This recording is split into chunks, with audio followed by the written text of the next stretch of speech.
दोस्तों आप लोग देख रहे हैं तेज न्यूज भोजपुरी। आप सभी को तेज न्यूज भोजपुरी चैनल में स्वागत है। दोस्तों आप सबको बता दें कि भोजपुरी के ट्रेंडिंग स्टार हिट मशीन कहे जाने वाले खेसारी लाल यादव आज अभी अभी लाइव आकर अपने रिश्ते मूवी के बारे में एक बड़ा अनाउंसमेंट किया है और क्या बोले हैं आप सब इस वीडियो के माध्यम से देख सकते हैं।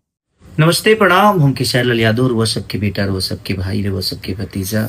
एगो बहुत ही प्यारा हमार सिनेमा रिलीज हो रहा बा ऑल टेलीविजन प्रीमियर पर भोजपुरी के number 1 TV channel Bhojpuri cinema पर, जो उनकी 23 अगस्त शाम के 6:30 पर रउआ सबके दिन शनिवार के देखे के मिली टीवी पर, और 24 अगस्त सुबह 10 बजे यानी संडे के ये वर्ल्ड टेलीविजन प्रीमियर में रउआ सबके मैंने बहुत ही खूबसूरत जना फिल्म का नाम है रिश्ते, और हमारे डायरेक्टर हिमांशु सर जो कि बहुत ही प्यारे काम किए हैं उन्होंने, और हम लोगों ने कोशिश की एक बेहतर सिनेमा बनाने की।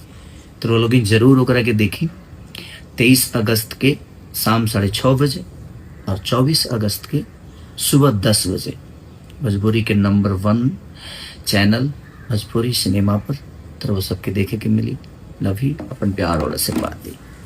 तो जी हाँ मेरे दोस्तों, आप सब तैयार रहिए यार है ट्रेंडिंग स्टार खेसारी लाल यादव पूरे यूपी बिहार में गर्दा उड़ाने। और भाई साहब ये मूवी बहुत ही तगड़ा लेवल पर जाने वाला है। तो चलिए, क्या आप सभी मेरे तरह एक्साइटेड है इस मूवी को देखने के लिए? अगर आप सभी तैयार है तो दबाकर इस वीडियो को लाइक कीजिए। तो चलिए दोस्तों, आप सबसे विदा लेते हैं, मिलते हैं नेक्स्ट वीडियो में। तब तक के लिए जय हिंद, जय भोजपुरी।